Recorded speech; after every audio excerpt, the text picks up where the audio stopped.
نماز کے بارے میں ایک حدیث آتی ہے، میں اس حدیث کو جب پڑھتا ہوں مزہ آ جاتا ہے کہ نبی کریم صلی اللہ علیہ وسلم نے فرمایا کہ تحترقون تحترقون، تم لوگ جل رہے ہو۔ اب دیکھیں نبی اکرم صلی اللہ علیہ وسلم کا کلام وہ ہے جن کو اللہ نے فرمایا، اللہ تعالیٰ نے نبی پاک صلی اللہ علیہ وسلم فرمایا اللہ نے مجھے اوتیت جوامع الکلم، مجھے کلام کی جامعیت عطا کی گئی، یعنی تھوڑے الفاظ سے زیادہ مفہوم نکلتا ہے۔ وہ اللہ کے نبی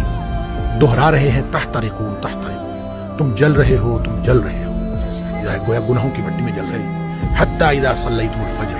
یہاں تک کہ تم فجر کی نماز پڑھ لیتے ہو، غسلتھا، وہ اس کو دھو ڈالتے ہیں، ثم تحترقون تحترقون، پھر تم نکلتے ہو تو پھر وہی دنیا ہے، وہی گناہ ہے، وہی آنکھیں، وہی سماعتیں، کہاں کہاں تم پھر رہے ہو اور گناہ ہو رہے ہیں۔ شکر ہے آگے ظہر کی نماز کا وقت آ جاتا ہے، حتی اذا صلیتم الظہر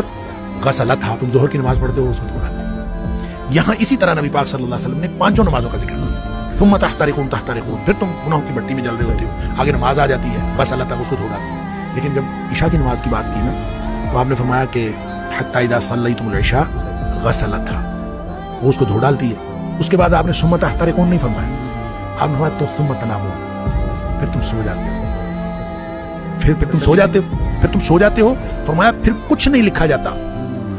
یعنی پھر گویا وہ جو تحترقون ہو رہا تھا، گناہ ہو رہے تھے، گناہ ختم ہو گئے، سوئے ہوئے کے آدمی کا تو کچھ نہیں لکھا جاتا۔ ویسے بھی نبی پاک صلی اللہ علیہ وسلم فرمایا رفع الاقلام عن ثلاث، تین قسم کے لوگوں سے قلم اٹھا لیا جاتا ہے، تو سوئے ہوئے سے قلم اٹھا لیا جاتا، تمہارے اوپر کچھ نہیں لکھا جاتا حتی تستيقظوا، جب تک تم جاگ نہ جاؤ اس وقت تک کچھ نہیں لکھا جاتا۔ اچھا اس کا مطلب یہ ہے کہ جو نہیں سویا عشاء کے بعد تو وہ تو تحترقون تحترقون ہو جائے گا۔ تو یہاں سے ایک بات، ایک مسئلہ نکلتا ہے کہ ہم جو عشاء کی نماز پڑھ کے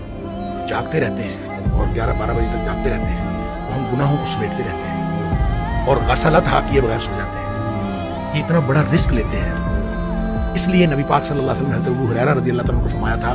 کہ ابو ہریرہ سونے سے پہلے وتر پڑھنا نہ بھولنا۔ یہ جو وتر ہے یہ اصل میں رات کی نماز ہے، یہ عشاء کی نماز نہیں ہے، یہ رات کی نماز ہے۔ تو جس شخص نے تو عشاء کے بعد فوراً سونا ہے وہ تو عشاء کے ساتھ پڑھ لے، تو اس نے سونا ہے اس کے بعد۔ تو جس نے نہیں سونا، رات 11-12 بجے تک جاگنا ہے، تو وہ پھر وتر نہ پڑھے، تاکہ وہ اپنے سونے سے پہلے وتر پڑھے، وہ جو جتنا کچھ تحترقون تحترقون ہوا ہو اس کو غسلتھا کر دے اور پھر آدمی سو جائے۔